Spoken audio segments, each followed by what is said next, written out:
bíblica, que va a ser compartida en esta noche por el pastor Edesio Sánchez. Edesio Sánchez es mexicano, es pastor presbiteriano y es consultor de traducciones bíblicas de las Sociedades Bíblicas Unidas ya por muchos años. Es doctor en teología de Union Theological Seminary de Virginia y tiene una maestría en estudios latinoamericanos por la Universidad Autónoma de México. Asimismo, cuenta con estudios postdoctorales en lingüística de la Universidad de California. Es autor y editor de varios libros en su especialidad y por varios años ha sido profesor en la Universidad Bíblica Latinoamericana y conferencista invitado por diferentes instituciones académicas alrededor del mundo.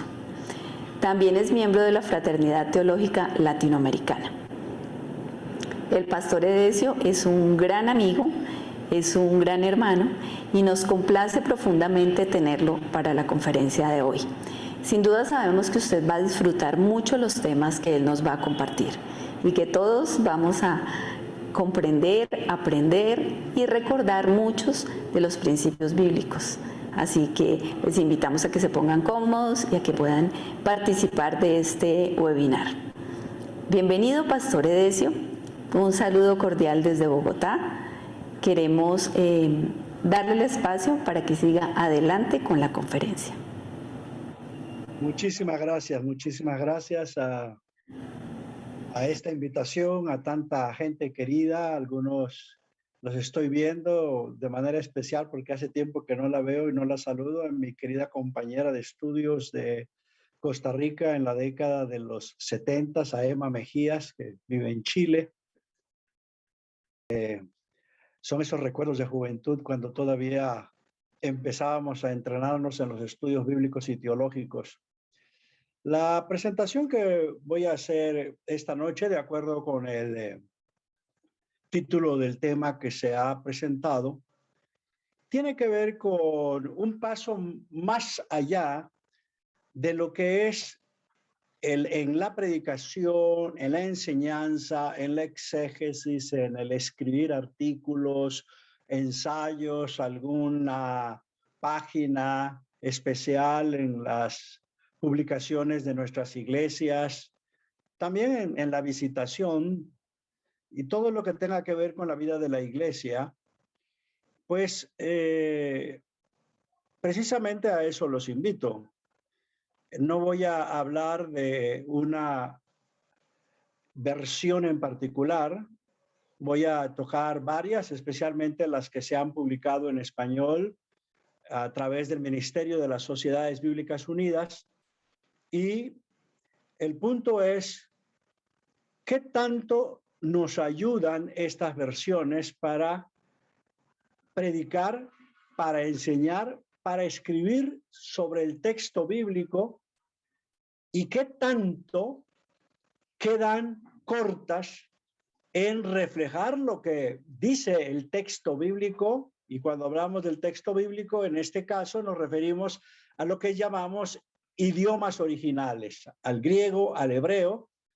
Y lo que quiero compartir con ustedes acompaña parte de mi ministerio de la exposición y enseñanza bíblica, así como consultor de traducciones bíblicas por casi cerca de 30 años con las Sociedades Bíblicas Unidas aquí en América Latina, y charlas y clases que he dado. Así que, sin más hablar y preámbulo, voy a compartir con ustedes la presentación que tengo lista para ustedes.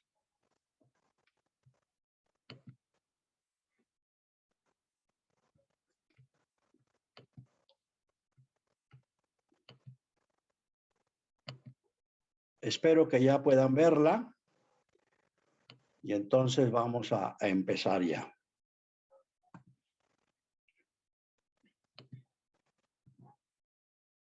¿Qué desafíos encontramos en la traducción de la Biblia con miras a la comprensión del sentido del texto? Esa es la primera pregunta que les comparto.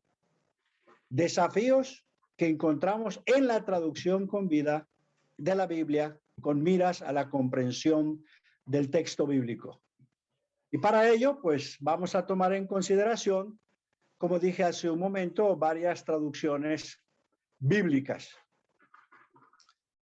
Y empiezo con este par de versículos muy conocidos que se encuentran bien al final del libro de Proverbios. La Reina Valera dice de esta manera: mujer virtuosa, ¿quién la hallará?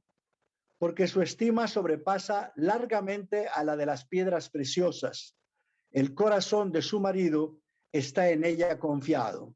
Por su parte, la Biblia latinoamericana, que es una versión publicada por la Iglesia Católica, dice: una mujer de carácter, ¿dónde hallarla? Es mucho más preciosa que una perla. Sabe su esposo que de ella puede fiarse. Con ella saldrá siempre ganando. La Dios habla hoy, publicada hace ya varias décadas por las Sociedades Bíblicas Unidas, dice: mujer ejemplar no es fácil hallarla. Vale más que las piedras preciosas. Su esposo confía plenamente en ella y nunca le faltan ganancias. Y la traducción en lenguaje actual, que tuve el honor de coordinar y que fue y ha sido pensada para niños y jovencitos, dice así: qué difícil es hallar una esposa extraordinaria. Hallarla es como encontrarse una joya muy valiosa. Quien se casa con ella puede darle toda su confianza. Dinero nunca le faltará.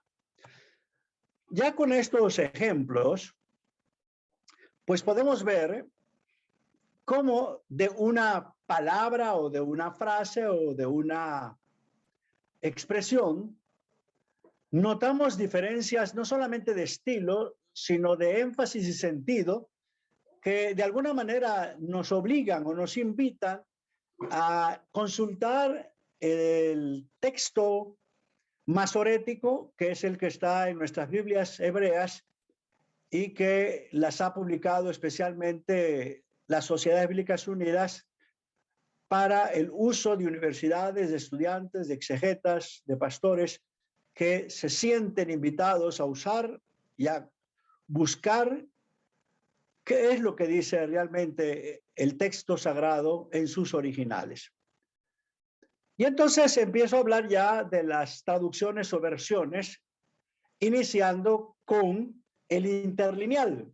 Que el interlineal es una herramienta que no sé si se usa mucho o no en el ministerio de ustedes o de personas que ustedes, pero si no lo han hecho, les invito a hacerlo. Es muy probable que la mayoría de los que estamos participando de este webinar no tengamos un acceso al hebreo o al griego como si fuera nuestra segunda lengua. La mayoría apenas hemos tenido ciertos estudios con ellos, con esos idiomas, los manejamos, pero como yo le llamo, de manera instrumental. Y mi invitación en esta noche, en esta tarde, es que hagan todo lo posible, sean o no pastores, pastoras, profesores y profesoras de seminarios, laicos que están vinculados de manera mucho más amplia y profunda en la enseñanza de la palabra, que hagan todo lo posible por estudiar el hebreo, estudiar el griego, aunque sea de manera instrumental. Y vamos a saber y encontrar que también en un interlineal que tiene el hebreo y abajo el español, por lo general, tenemos también algunos límites que no se pueden sortear así nada más y que nos obligan a ver de manera más amplia y profunda el texto bíblico, tal como está en su contexto, sobre todo lingüístico y de la enseñanza que da, y por lo tanto hay que considerar su teología.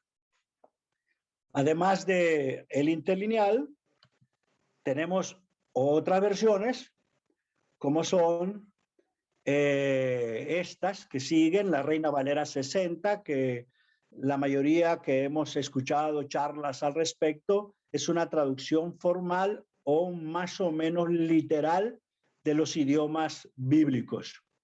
La Biblia de Jerusalén, que es una excelente traducción que viene también de la Iglesia Católica, y ya tenemos una nueva edición del 2009 con una revisión profunda y también revisión y una nueva redacción de sus notas de estudio.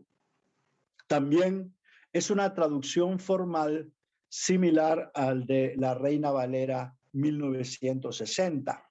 La Dios habla hoy, que se conoce como traducción dinámica o funcional, que está no solo preocupada, o ha estado no solamente preocupada por reflejar de la manera más fiel el texto original, sino también que quien la lea o quien la escuche exprese o pueda con emoción decir, ay, cómo la entiendo, cómo me gusta. Tal parece que la Biblia fue inspirada y escrita en el idioma español. Sería el piropo más grande que puede recibir un traductor de esta Biblia. Y tenemos la traducción en lenguaje actual para un público concreto, que es a la vez dinámica, como la Dios habla hoy y otras versiones, pero que tome en cuenta otros aportes como el elemento literario y el contexto cultural del mundo bíblico. Esto es lo que creo yo y les invito a que les sirvan de compañeros y compañeras en su trabajo de estudio, enseñanza y predicación de la palabra del Señor. Y entonces vamos a ver los logros y limitaciones de estas traducciones en el momento de tratar de entender el mensaje de un pasaje bíblico. Un salmo, una narración, un texto profético, una batalla, un concepto y definición de familia, etcétera.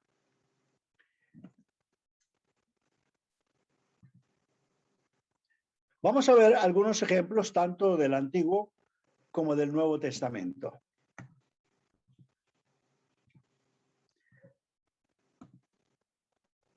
Vamos a empezar con un texto que he estudiado bastante. Es un texto muy conocido, muy repetido en varios contextos de fe, especialmente en la tradición judía.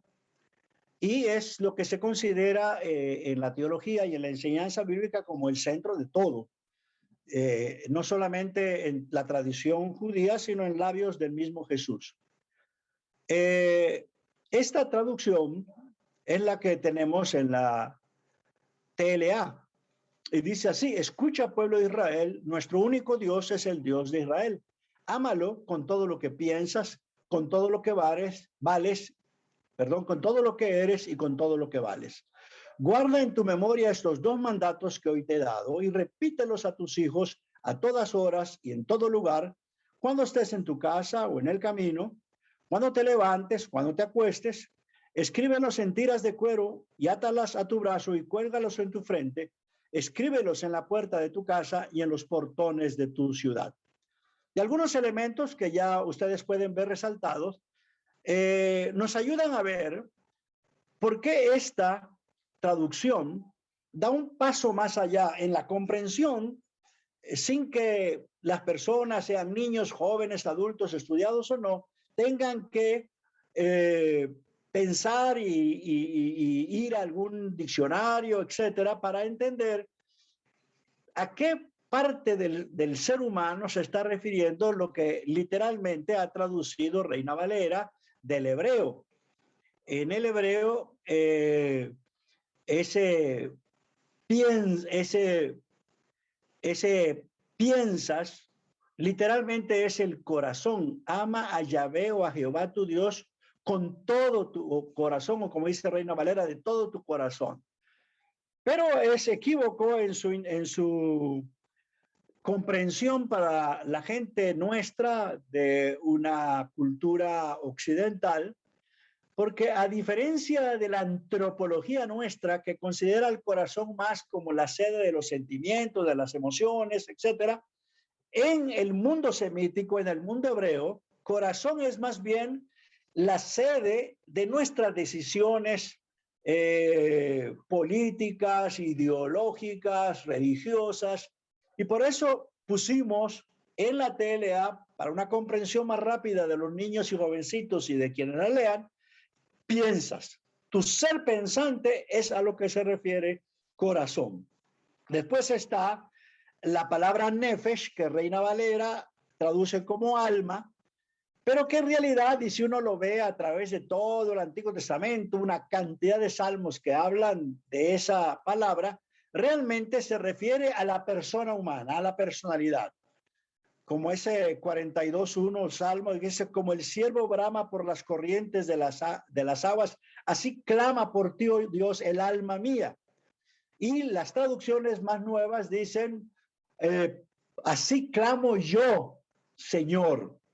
Es decir, el pronombre que se refiere a nuestro ser, a nuestra persona. Y la tercera es la palabra vales, que traduce la palabra, una palabra, meod, que significa muy, mucho, demasiado cuando es adverbio, y literalmente fuerzas como sustantivo, pero que más que fuerzas es el valor que tiene uno como persona, no solamente valores económicos o de posesiones, sino lo que vales como persona, tus conocimientos, tus aptitudes, etcétera, etcétera. Y una cosa que noto, y no sé por qué razón, es esa palabra repetir. No se usa algo así como inculcar o algo más fuerte, más diciente, porque literalmente el verbo hebreo para eso de repítelos a tus hijos es así como afilar, como agarrar una lima y pasársela al cuchillo o al machete la cantidad de veces que sea posible hasta que esté bien afiladito. Es decir, deja bien afiladito a tu hijo y a tu hija en el conocimiento de la palabra de Dios, especialmente de estos dos primeros versículos 4 y 5 de Deuteronomio 6. Y finalmente, que también me llama la atención que la mayoría de las versiones, en lugar de traducir sha'ar como debe de ser, ponen puerta de la casa, después de que habla de los postes de tu casa, de los postes de tu casa, traducen esta palabra como puerta de tu casa, cuando realmente la palabra sha'ar significa portón y se refiere principalmente a los portones de las aldeas o a los portones de las grandes ciudades. Entonces, estos elementos me parecen dignos de considerar. Y ahora paso a otro texto, que es el de Ruth 1:14, que también tiene sus bemoles, tiene sus desafíos y que tradicionalmente la traducción que usan nuestras versiones castellanas no logran comunicar realmente el significado o golpe o fuerza semántica que la palabra quiere dar en el contexto en el que aparece. Fíjense cómo Reina Valera 60 traduce: Orfa besó a su suegra, mas Ruth se quedó con ella. La frase resaltada es a la que me refiero. La lectura de esta versión no produce tanto problema en cuanto a la comprensión del mensaje del texto. Una nuera se va, Orfa, pero la otra se queda, Ruth. Ahora bien, ¿qué pasa cuando comparamos la traducción de la Reina Valera 60 con otras versiones? Y aquí la cosa se pone más interesante. Cuando leemos, por ejemplo, la nueva versión internacional. Esta versión dice: luego Orfa se despidió de su suegra con un beso, pero Ruth se aferró a ella. Ya tenemos un elemento semántico de más fuerza, no solamente quedarse, sino aferrarse a ella. Aquí la cosa cambia de intensidad. Aferrarse dice mucho más de lo que comunica quedarse, lo cual nos invita a ir al texto hebreo para ver qué está pasando aquí con este cambio semántico. Y aquí está el hebreo. Y aquí nos sirve muy bien el interlineal para que, si no sabemos mucho de hebreo, por lo menos vemos cuál es la palabra correspondiente en español abajo. Pero la que más nos interesa es, dice, como vieron ustedes, se pusieron a llorar, besó Orfa a su suegra y se despidió. Y aquí viene, ve Ruth, ba. Pero Ruth se unió a ella, traduce esta versión. Pero vamos a ver qué nos dice el hebreo. Dabka, pegarse, adherirse, unirse, es lo que tienen los léxicos. Y ahí están algunos textos. Y se refiere al papel del varón al comprometerse con la futura esposa. Y aquí ya el asunto se va poniendo más interesante. Así que vamos a ver qué nos dicen las siguientes diapositivas. Leo para que ustedes vean el texto en su contexto. Entonces se levantó Noemí con sus nueras y regresó de los campos de Moab porque oyó en el campo de Moab que Jehová había visitado a su pueblo para darles pan. Salió pues del lugar donde había estado y con ella sus dos nueras y comenzaron a caminar para volverse a la tierra de Judá. Y Noemí dijo a sus dos nueras, andad, volveos cada una a la casa de su madre. Jehová haga con vosotras misericordia como lo habéis hecho con los muertos. Esa palabra misericordia que traduce la Reina Valera es una palabra muy importante en la teología del Antiguo Testamento, es el hebreo Gesed, que normalmente debe traducirse como solidaridad, como una muestra de solidaridad en un momento clave. Jehová les muestre solidaridad como ustedes han hecho con los muertos y conmigo, o sea, con el esposo de Ruth, o sea, el suegro de estas chicas y sus esposos. Os conceda Jehová que halléis descanso cada una en casa de su marido. O sea, Noemí, dándose cuenta que no puede ayudarlas, ni ayudarse a sí misma, las quiere mandar a su casa. Luego las besó, lloraron, les dijeron, queremos quedarnos contigo en tu pueblo, pero insistió Noemí, váyanse, vuélvanse, hijas mías, porque yo no puedo ayudarlas. Y en el 12 otra vez, volveos, hijas mías, e idos, porque yo ya soy vieja para tener marido, no tengo esperanza de poder quedar embarazada, de encontrar marido. Y entonces, aquí, en el versículo 13, dice, ¿habéis vosotras de esperarlos hasta que fuesen grandes? ¿Habéis de quedaros sin casar por amor a ellos? Y entonces viene esta frase, esta oración que he resaltado de manera especial. No, hijas mías, que mayor amargura tengo yo que vosotras, por la mano de Jehová ha salido contra mí. Y ellas alzaron otra vez su voz y lloraron. Orfa besó a su suegra, se fue, pero aquí está esa expresión. Mas Ruth se quedó con ella. Y Noemí dijo, he aquí tu cuñada se ha vuelto a su pueblo y a sus dioses, vuélvete tras ellas. Pero vemos que Ruth insiste. Alzaron la voz, lloraron y Ruth se quedó con ella. La NBI, vuelvo a decir, en lugar de quedó, dice se aferró. La Nueva Traducción Viviente dice, entonces volvieron a llorar juntas y Orfa se despidió de su suegra con un beso, pero Ruth se aferró con firmeza. Ya está más fuerte el asunto. Y el hebreo, como les dije, dice Dabeka y comentarios, un estudio de la palabra Dabeka, más bien permite y pide esta traducción, pero Ruth se comprometió con ella. ¿Por qué se comprometió así con ella? Porque, perdón, me estoy atrasando. ¿Por qué esto?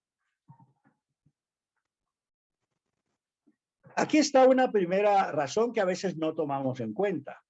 Este poema confirma y a la vez resalta la fuerza del sentido de la palabra hebrea dabka. No me piense lo que cuando la suegra la manda de regreso a su casa, como había hecho la cuñada, le contesta Ruth, pero no le contesta en prosa. Esto hay que tomarlo en cuenta.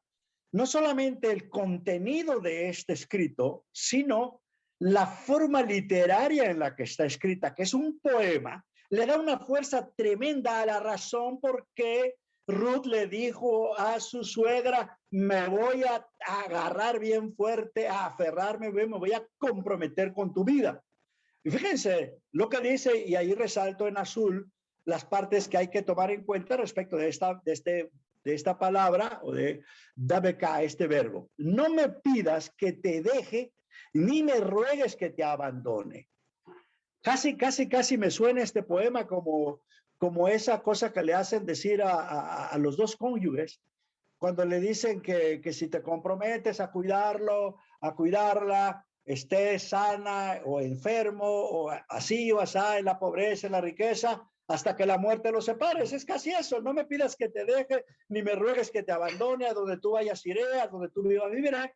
Tu pueblo será mi pueblo, tu Dios será mi Dios. Donde tú mueras moriré y a mí allá mismo seré enterrada.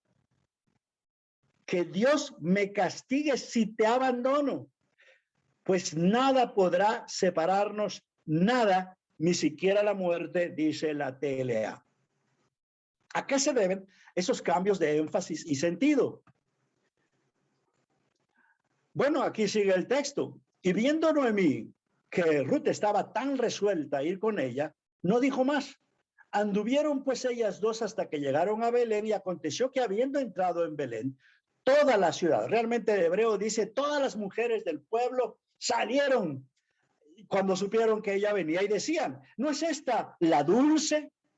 Y ella respondía, no me llamen dulce, llámeme amarga, porque con gran amargura me ha puesto el Todopoderoso. Yo estoy traduciendo los nombres porque tienen que traducirse. No tengo tiempo para explicar todo eso, pero es importante la traducción de estos nombres para que entendamos el fondo y poder del mensaje. Yo me fui llena, pero Jehová me ha vuelto con las manos vacías. Y aquí está una mentirita natural de alguien que está como deprimido, como triste, porque dice que me fui llena. Sí, se fue llena, pero de gente que no la podía ayudar. Su marido, que se llamaba Mi Dios es Rey, pero con ese nombrecito no la pudo ayudar y tuvieron que salir de su pueblo, de su país. Sus hijos, dos varones, normalmente cuando una familia judía tenía dos varones era lo máximo, pero los nombres los delataban. Uno se llamaba enfermizo y otro debilucho. O sea, como que en la vida de Ruth ninguno de sus hombres pudo ayudar. Pero este es parte del tema de este pasaje. Cuando uno se encuentra en el momento más crítico de su fe y de su confianza en el Señor, ¿a quién recurre o a qué recurre? ¿Al status quo, a la cultura que nos rodea, al sistema que nos rodea? La religión muchas veces se conforma con eso. Y lo que Dios dice con este libro, yo le voy a remover todo el piso y fundamentos de la fe a esta señora que se llama Dulce, y le voy a decir que ni su pueblo, que significa casa del pan, le dio pan, ni su esposo, que se llama Mi Dios es Rey, la pudo ayudar, ni sus hijos varones, porque estaban mal. Y entonces ella dice que llegó con las manos llenas, pero ¿llenas de qué? Y dice, me vuelvo con las manos vacías. ¿Vacías por qué? Si quien la acompaña es la que le acaba de decir que se va a aferrar a ella y le acaba de cantar ese canto tan lindo de estar con ella hasta la muerte. Pero esas son las experiencias de vida de muchas personas. Voy a tener que parar aquí y simplemente contarle, para no leer todo el texto. Cuando llegan a Belén, en lugar de que sea la nacional o la ciudadana de Judá y miembro del lugar que se llama Belén, Casa del Pan, es la extranjera que le había dicho que se iba a quedar para siempre con ella, la que tomó la iniciativa. Y ahí se desarrolla muy lindo eso, porque aquí viene también la gracia de Dios, porque va a recoger espigas, ella no sabe en casa, en la finca o lugar donde este hombre de mucho dinero y poder. Y interesante que si el esposo de Ruth se llamó Debilucho, este señor que va a llegar a ser su esposo, se llama Boaz, que se llama fuerte, o sea, el fortachón. Es decir, además de rico, era muy importante. Y ya ustedes saben cómo termina la historia, pero lo que quiero es, ¿por qué Dabeká se usa? ¿Qué significa comprometerse en matrimonio? Mucha gente, lo sé, yo no he leído obras porque no estoy en ese tema, dice, pero no existe el peligro de que haya una lectura de género que no es correcta. Y le digo, para empezar, no creo que se haya escrito ese libro con ese interés, esa intención. Además, aquí DBK no es el matrimonio de dos mujeres por el hecho de casarse dos mujeres, sino es una nuera que, viendo la situación de su suegra y viendo su propia situación y recordando la necesidad de recobrar la parcela que le pertenecía al marido, ella le dice que se iba a comprometer. Aquí están esas rupturas de tradiciones. Cuando no se pueden seguir, hay que valerse de la gracia de Dios y luchar contra todo problema. ¿Por qué? Porque normalmente en la situación en la que estuvo Noemí, en la que estuvo Orfa, en la que estuvo Ruth, tenía que salir algún familiar del esposo de Ruth para que no se perdiera la propiedad familiar y para darle seguridad tanto a la suegra como a Ruth. Y por eso en el versículo 20 dice, y Noemí le dijo que Dios lo bendiga, hablando de vos. Qué bueno es ese hombre con nosotras y con nuestros familiares muertos. Aquí está lo que dije hace un rato. Déjeme decirte que ese hombre es familiar de mi esposo y de acuerdo con nuestras leyes tiene el deber de protegernos. ¿Qué significa eso? Bueno, aquí está al final. Ese hombre, vos, que después se convirtió a través de todo un proceso en el futuro esposo y esposo de Ruth, es conocido como un pariente que tiene la capacidad de rescatar, y ahí viene la palabra hebrea mi goelanu o elanu, que quiere decir quién tiene el deber de ser nuestro goel, nuestro redentor. A la larga, eso pasó, pero en el mensaje de Ruth, él solo fue como una especie de instrumento para que naciera el pequeñito, el hijo de ellos, porque después, si ustedes leen el último capítulo, la que realmente fue la Goel o la Goelá es Ruth y no tanto vos. Léanse con cuidado los últimos versículos del capítulo 4, donde se habla del nacimiento del pequeñín, y ustedes se darán cuenta que Obed se llama él, que quiere decir siervo, es interesante, que fueron las mujeres del pueblo, Noemí y Ruth, las que realmente fueron las Goeles. Y el libro, ustedes saben que termina con esa esperanza del Mesías, y Mateo dice que fue de Jesús. Voy a medio parar acá, ya ni sé cuánto tiempo tengo, porque quiero darles algo del Nuevo Testamento si hay tiempo. ¿Qué me dices, Pablo? ¿Me das el permiso? Voy a regresar y voy a buscar y preparar la parte del Nuevo Testamento que está en el mismo presentación, pero más adelante. Espéreme un par de minutitos.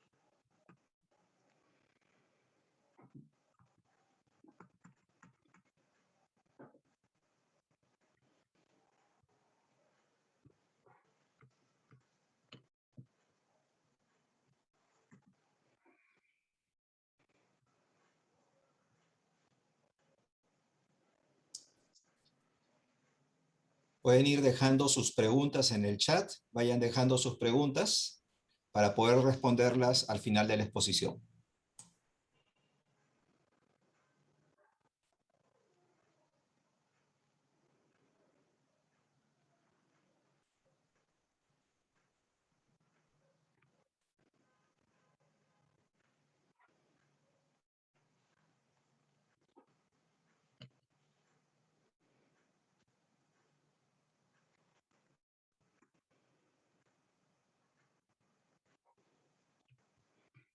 Bien, voy a presentarles un par de ejemplos del Nuevo Testamento. Si yo diera todo el material que tengo en esta presentación, duraría como 3 horas, pero como es un webinar de 40 minutos, pues es para levantarles el apetito de querer estudiar un poco más esto de la traducción y las herramientas para la traducción.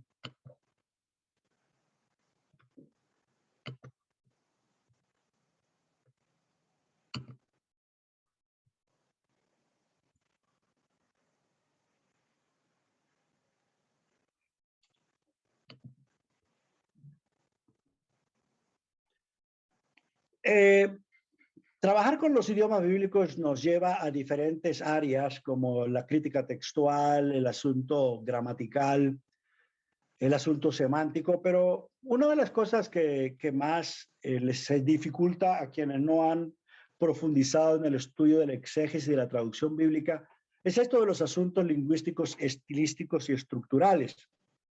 Y voy a darles el ejemplo primero de Mateo 24 y Hechos 6:2, después un ejemplo de Filipenses, si no me equivoco. Ambos textos se los presento aquí como los ha traducido la Reina Valera 60. Ninguno puede servir a dos señores, porque o aborrecerá al uno y amará al otro, o estimará al uno y menospreciará al otro. No podéis servir a Dios y a las riquezas. Aquí resalto el verbo servir, porque aparece 2 veces. Presten atención.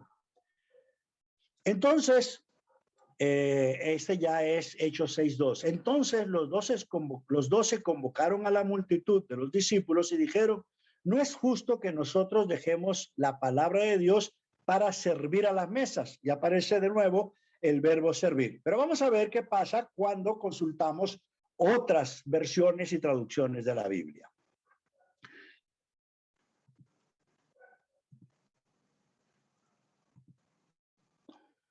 La Nueva Traducción Viviente dice en Mateo 6:24, nadie puede servir a dos amos, pues odiará a uno y amará al otro, será leal a uno y despreciará al otro. No se puede servir a Dios y al dinero. Se parece mucho a la Reina Valera. En Hechos 6:2 dice, de manera que los 12 convocaron a todos los creyentes a una reunión, dijeron, nosotros los apóstoles deberíamos ocupar nuestro tiempo en enseñar la palabra de Dios y no en dirigir la distribución de alimento. Noten que está el verbo servir, servir. Reina Valera en Hechos 6:2 pone servir, pero aquí la Nueva Traducción Viviente no pone servir, sino habla de dirigir la distribución del alimento. ¿Por qué? ¿Por qué esta situación? Eso nos hace pensar. Vamos a ver, en Mateo 6:24, ahora Dios habla hoy, nadie puede servir a dos amos, porque odiará a uno y querrá al otro, o será fiel a uno y despreciará al otro. No se puede servir a Dios y a las riquezas. O sea, tanto la NTV como la Dios habla hoy coinciden con la Reina Valera en Mateo 6:24 en poner servir para un verbo que, de acuerdo con todas estas 3 traducciones, significa servir en Mateo 6:24. Pero fíjense en Hechos 6:2, cómo dice la Dios habla hoy. Los 12 apóstoles reunieron a todos los creyentes y les dijeron, no está bien que nosotros dejemos de anunciar el mensaje de Dios para dedicarnos a la administración. O sea, ya es tanto la Nueva Traducción Viviente como Dios habla hoy, se están alejando de la manera en la que Reina Valera tradujo ambos textos con el verbo servir. Pero parece que estas otras versiones nos están diciendo que deben de haber 2 palabras griegas para referirse a esto que la Reina Valera solo tradujo por servir. Y pasamos a la Reina Valera contemporánea. Nadie puede servir a dos amos, pues odiará a uno y amará al otro, o estimará a uno y menospreciará al otro. Ustedes no pueden servir a Dios y a las riquezas. Y esta misma versión Reina Valera contemporánea. Entonces los 12 convocaron a todos los discípulos y les dijeron, no está bien que desatendamos la proclamación de la palabra de Dios para atender a las mesas. Y finalmente, viene esta explicación. La Reina Valera 60 difiere de las otras versiones, las que ya vimos, porque en estas tres versiones, en Hechos, no aparece el verbo servir, que sí tiene Mateo. Y aquí está el asunto, ¿a qué se debe tal diferencia? Aunque se podría decir que la diferencia de verbos o expresiones en las otras versiones podría ser debido a estilo o redacción castellana, en realidad se trata de dos palabras diferentes de sentido y de uso en el texto griego.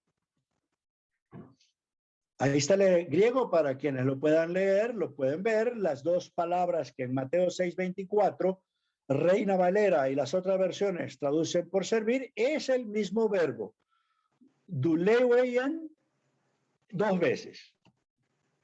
Y Hechos ya no aparece, como ustedes pueden ver acá, este verbo del duleo, sino del diaconeo, diaconein, que Reina Valera traduce por servir y que las otras versiones no lo hacen. Servir de Mateo 6:24 aparece por lo general en el contexto del servicio que un esclavo le presta a su amo. En el caso del versículo, el amo o señor es Dios o el dinero. Servir en Hechos 6:2 se refiere a la palabra griega diakonein, que es un servicio o ayuda que se ofrece. Este tipo de servicio es opcional, es decir, la persona sirve a quien o quienes elige servir o ayudar. Es lo que quería que ustedes vieran cómo se hace necesario y en muchos casos imprescindible recurrir al hebreo o al griego. Veamos ahora este último ejemplo y así terminamos esta presentación. Filipenses 4:1-3 nos trata este tema que es lo que tratamos anteriormente, es asunto de palabras. Reina Valera, que siempre es con la que yo inicio mi trabajo exegético, porque es la que usa la mayoría de la gente en nuestro medio evangélico latinoamericano, dice, todo lo puedo en Cristo que me fortalece. Dios habla hoy, dice, Cristo me da fuerzas para enfrentarme a toda clase de situaciones. La Nueva Traducción Viviente dice, pues todo lo puedo hacer por medio de Cristo que me da las fuerzas. Se parece mucho, por eso lo puse en paralelo a la Reina Valera 60. Y a ver qué dice la TLA. A todo puedo hacerle frente gracias a Cristo que me fortalece. ¿Notan la diferencia? Uno es poder y el otro es hacerle frente, enfrentarse. ¿Qué es lo que aprendemos acá? Bueno, las partes en negrita traducen la palabra griega ishuo. La pregunta clave es, ¿qué significa esta palabra en este contexto semántico de poder? Tiene que ver con puedo hacer o con ser fuerte, es decir, capacidad de aguante. A la conclusión que llegamos es que la palabra ishuo no se refiere a lo que podemos hacer, sino a aguantar, a prevalecer, a tener victoria sobre cualquier circunstancia a través de nuestra unión con Cristo, quien nos fortalece en todo tiempo. Así que Filipenses 4:13 no se refiere en primer lugar a nuestros grandes logros que intentamos completar, y un predicador puede lanzarse con eso, pero creo que está haciendo mal. Por ejemplo, ganar una competencia deportiva, algo que buscamos realizar y ganar. A veces una mamá le dice a su hijo, a su hija, de Filipenses 4:13 te acompaña, vas a conquistar, vas a poder, tú puedes, tú puedes. Pero en realidad el sentido semántico es el de no es asunto de lo que hacemos, sino de lo que alguien hace por nosotros. Es Jesucristo el que nos hace prevalecer para tener victoria. Y aquí pues terminamos esta charla y esta presentación.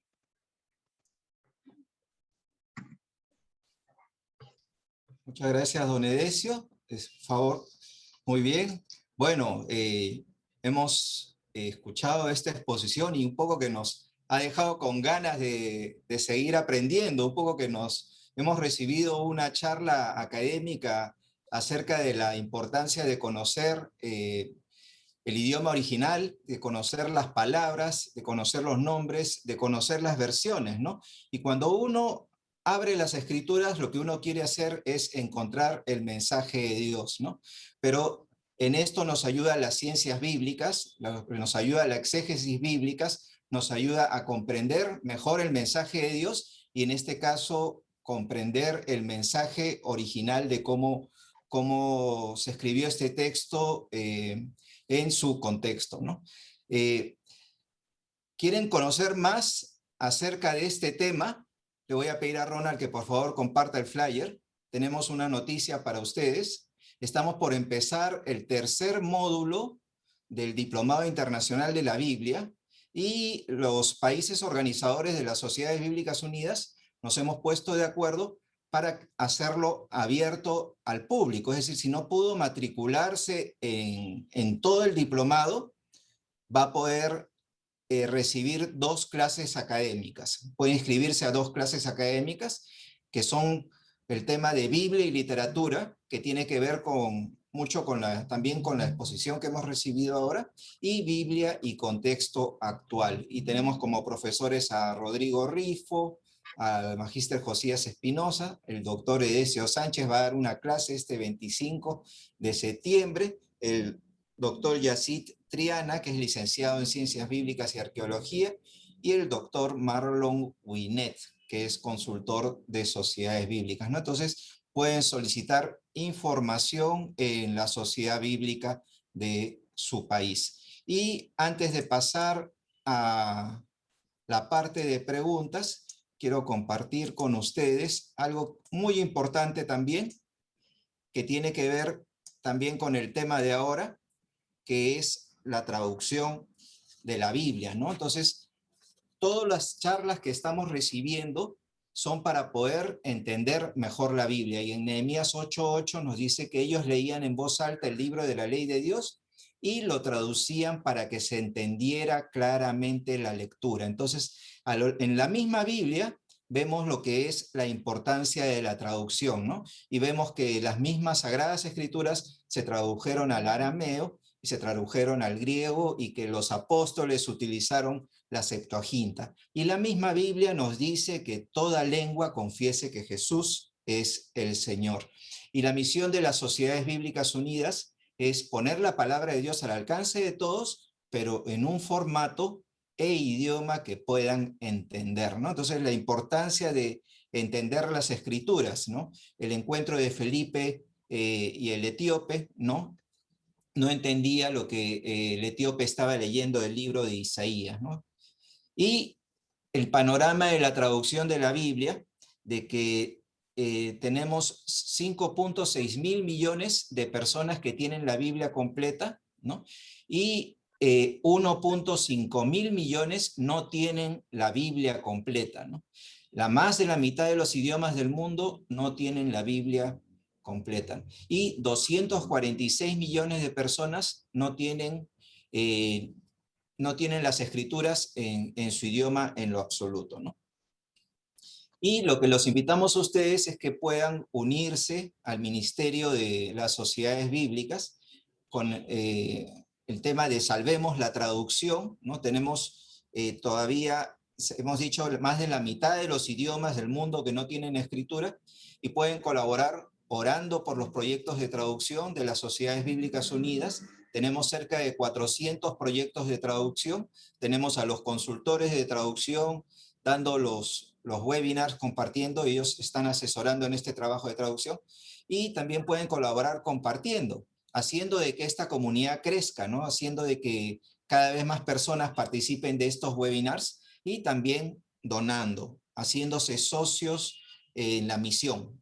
todos somos Sociedades Bíblicas Unidas, ¿no? Entonces, así como ustedes están recibiendo conocimiento, están recibiendo información para comprender mejor las Escrituras a través de los webinars, queremos también de que ustedes apoyen a la traducción de la Biblia, contribuyan con la traducción de la Biblia, para que nuestros hermanos que hablan otras lenguas en nuestros países latinoamericanos puedan también tener las Escrituras en su idioma.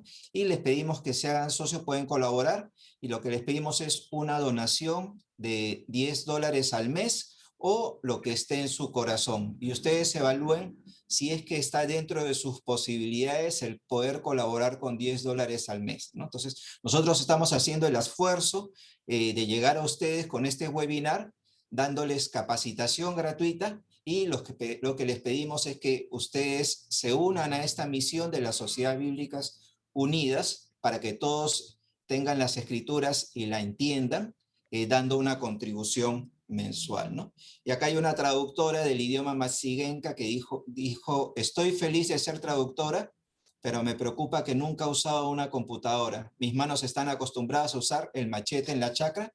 Va a ser muy difícil para mí, pero voy a esforzarme. Con la ayuda de Dios voy a poder. Y ahí está Elena con su computadora y con la ayuda de los consultores, como el caso del consultor Edesio Sánchez, que estuvo apoyando muchos proyectos de traducción, se pudo hacer o se puede realizar esta traducción adelante. Yo les voy a dejar en el chat un formulario para todas aquellas personas que deseen colaborar con Salvemos la Traducción. Pueden visitarlo, pueden verlo, pueden ingresar allí y se les puede mandar información. Vamos a pasar al periodo de preguntas. Es tu tiempo, Wenceslao. Muchas gracias, Pastor Pablo, y un saludo nuevamente al doctor Edesio. Estamos muy agradecidos por esta conferencia tan bonita, tan práctica que ha compartido. Le comento, doctor Edesio, que hemos contado con una asistencia de 478 personas y muchas preguntas han surgido, pero aquí les voy a compartir una de ellas que en el chat estuvieron escribiendo los participantes. Doctor Edesio, quiero que me confirme si me escucha.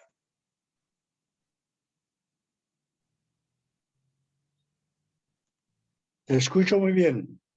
Bueno, hay una primera pregunta que le quiero compartir, doctor Edesio, y es de un participante llamado Eduardo Prado de México. Y él dice lo siguiente: ¿hay planes de la SBU de publicar un interlineal hebreo-español, así como se hizo en el caso del Nuevo Testamento con la doctora Elsa Tamés? No que yo sepa, y creo que va a estar muy difícil por la situación económica en la que se pasa hoy. Y hay que reconocer que aunque algunos de nosotros que estamos más en el mundo de la ciencia y de querer que se hagan cosas como estas, las sociedades bíblicas en conjunto tienen que pensar en dónde dirigir sus recursos. Y creo que hay que darle prioridad a los hermanos y hermanas que todavía ni siquiera tienen una porción de la traducción de la Biblia en sus idiomas. Pero hay buenas nuevas. Tengo entendido que CLIE, esta editorial española, está en planes de preparar una nueva serie de interlineales, porque tenemos una muy antigua que viene de hace ya varias décadas, pero se quiere preparar una mucho más crítica que tome en cuenta los avances de hasta dónde ha llegado el estudio del hebreo bíblico, que es el masorético. Así que fechas no puedo dar. Planes hay muchos. Y ahí les doy un consejito. No nos quedemos con el español. Estudiemos alemán, estudiemos inglés, estudiemos francés. Los brasileños se nos han adelantado en mucho y ellos tienen algo trabajado ya con interlineal. Así que hay que brincar piedras, muros y todo tipo de problemas. Si no se logra por un lado, se abren otras puertas. Entonces, aprendamos los otros idiomas que nos pueden proveer de esas herramientas y oremos y si quieren, Escríbanle a su secretario de la Sociedad Bíblica, a su secretaria, y digan, voy a mandar un donativo de $20,000 para el desarrollo de un interlineal en hebreo. Y adelante. Gracias, doctor Edesio, por la respuesta que nos ha compartido. Quiero unirme también a una pregunta relacionada con el tema del idioma bíblico, ya que en varias ocasiones Elías Gutiérrez nos compartió en el chat una pregunta, y es la siguiente. ¿A qué se refiere, doctor Edesio, cuando usted dijo que hay que estudiar de manera instrumental el hebreo? Bueno, mira, hay que reconocer que nosotros y nosotras vivimos en el tercer mundo, no en países en vías de desarrollo. Ese es un cuento del sistema occidental. Nuestros países están subdesarrollados y la única manera que salgan del subdesarrollo es educándonos a nosotros mismos. No podemos darnos el lujo de conocer y estudiar el hebreo y el griego como los estudian futuros pastores y pastoras en Estados Unidos y Europa. Porque primero, nos han llegado bien tarde traducciones al español o materiales en español de los idiomas bíblicos. Y por otro lado, habría que ver qué porcentaje de instituciones teológicas en América Latina están dando cursos de hebreo y griego que realmente completen todo un ciclo para ser capaces de hacer un trabajo exegético y de traducción de los idiomas originales. No hay. De hecho, pocos seminarios ofrecen esos idiomas. ¿Qué hago yo? Y por eso doy cursos. Si quieren, hablen con sus secretarios o hablen con instituciones. Yo tengo preparado 2 cursos que se llaman Uso Instrumental del Griego, Uso Instrumental del Hebreo. Ese dura varias clases y los hago trabajar con ejemplos como el que vieron hoy en la noche. Uso instrumental es tener la capacidad de, por lo menos con ciertas herramientas como el interlineal, un diccionario, una gramática, entender frases y palabras. Yo no aspiro a que lean de corrido el hebreo, lean de corrido el griego y que solamente con una mirada, yo sé qué dices de texto. No, uso instrumental es eso, un instrumento más para la exégesis y la predicación. Gracias, doctor Edesio. Gracias por estas 2. Permítame y le voy a compartir rápidamente 2 preguntas más. Muy concreta. Yo sé que es complejo a veces responder de manera muy concreta, pero un participante llamado Alberto Sánchez, él menciona que en el pasaje de Génesis capítulo 2, versículo 24, donde dice que dejará el hombre a su padre, a su madre, se unirá a su mujer y los 2 serán una sola carne. Hay una expresión en hebreo que se utiliza y es la palabra Davak. Creo que se utiliza la raíz Dalet Bet Kof. Entonces él hace la pregunta que si esta palabra tiene alguna relación con la expresión que usted mencionó, Dabeká, en el texto o en la historia de Ruth.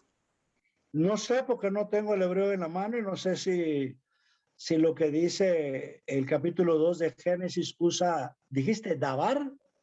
Si es no, Dabar. No, Davak. Es la misma palabra. Y Kof. Es la misma palabra, pero aquí no es la mujer, sino el hombre. Dejará el hombre a su padre y a su madre y se unirá a su mujer. Si ustedes agarran una concordancia en hebreo y buscan la palabra Davak, el verbo Davak, solo aparece teniendo al varón como sujeto. Ruth es el único libro del Antiguo Testamento que tiene como sujeto una mujer. Pero aquí está. Pecado harían de interpretar literalmente esa expresión. Es un elemento teológico y sociológico. En una crisis, cuando no hay varones que puedan resolver el problema, las mujeres sacan adelante al pueblo. Lo hizo Miriam, lo hizo Ruth, lo hizo Débora, lo hizo María, la hermana de Moisés. O sea, hay pocas mujeres que saltan al papel heroico del Antiguo y Nuevo Testamento. pero cuando salen apabullan y dejan en vergüenza a mucho varón que debió haberlo hecho y lo hizo mal o se lo comió el sistema de una sociedad machista y patriarcalista. Gracias, doctor Edesio. Dos opiniones más, dos preguntas más de dos participantes, pero las voy a fusionar y se las voy a comentar de una, porque creo que están relacionadas y con una sola respuesta o intervención de usted lo puede atender. Una de las participantes, llamada Angélica Andrea Maldonado, ella pregunta, ¿qué versión de la Biblia recomienda leer? Y Fabricio Mosquera dice, porque han salido muchas versiones de la Biblia.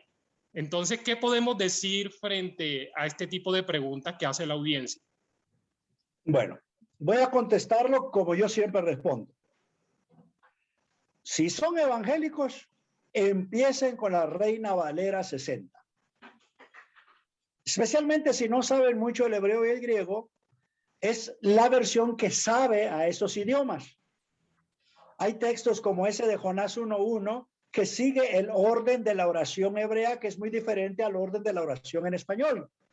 El hebreo es un idioma cuya oración normalmente empieza con el verbo, sigue con el sujeto y termina con el objeto. En español no, en español empezamos con el sujeto, seguimos con el verbo y terminamos con el objeto. Bueno, si leen Jonás 1:1, no empieza como empieza la gramática castellana, sino empieza como el hebreo. Vino palabra de Jehová, ahí está la primera parte que es un verbo. Vino el verbo, palabra de Jehová, a Jonás, que es el sujeto. En español debería ser al revés, como tiene la TLA o Dios habla hoy. O sea, usen la Reina Valera porque les va a dar el saborcito de los idiomas bíblicos y es buena para la exégesis. Úsenla siempre. Empiecen con ella. Pero no la dejen solita. Ahí está. Yo no voy a ahorita, en este momento, a hablar para que compren otras Biblias, si no, me van a matar los de las Sociedades Bíblicas Unidas. Y me parece que en español hemos sido pioneros en la producción de materiales como la Dios habla hoy y en la de la TLA. Esas versiones sí se basan en un elemento lingüístico más moderno que no hicieron los traductores de Reina Valera por razones obvias y por lo tanto acompañen su lectura, su preparación de sermones, su preparación de estudios bíblicos, teniendo como punto de partida la Reina Valera 60, acompañada de la Dios habla hoy y la TLA. Y en esta línea intermedia entre la Reina Valera 60 y la Dios habla hoy y TLA está la nueva revisión dirigida por nuestro gran colega Alfredo Tepox, Reina Valera Contemporánea. Esas cuatro les sirve para todo. Doctor Edesio, muchas gracias. Le comento sinceramente que mientras daba sus respuestas, varios participantes escribían los agradecimientos por la conferencia que nos ha brindado, pero también por la respuesta que ha compartido a los participantes. Y lógicamente han surgido muchas más preguntas y reconocemos todos esos mensajes que han compartido los participantes, pero vamos a continuar con un momento muy especial dentro de la jornada del día de hoy. Así que sigamos con el programa y veamos de qué se trata lo que tenemos a continuación.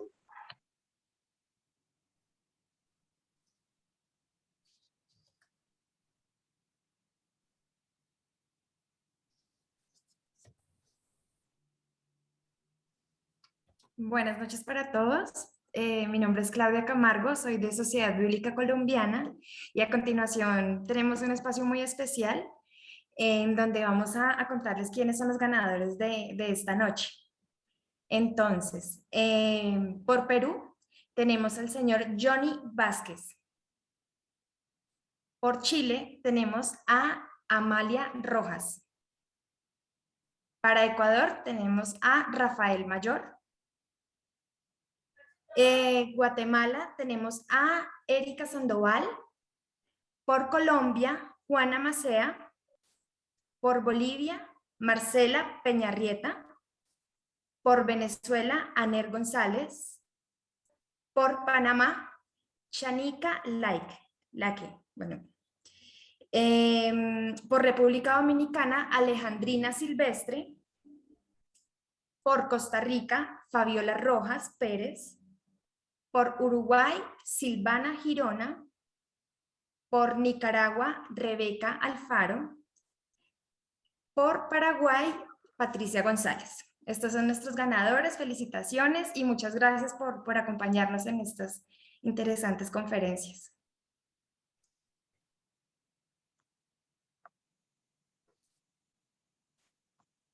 Muy bien.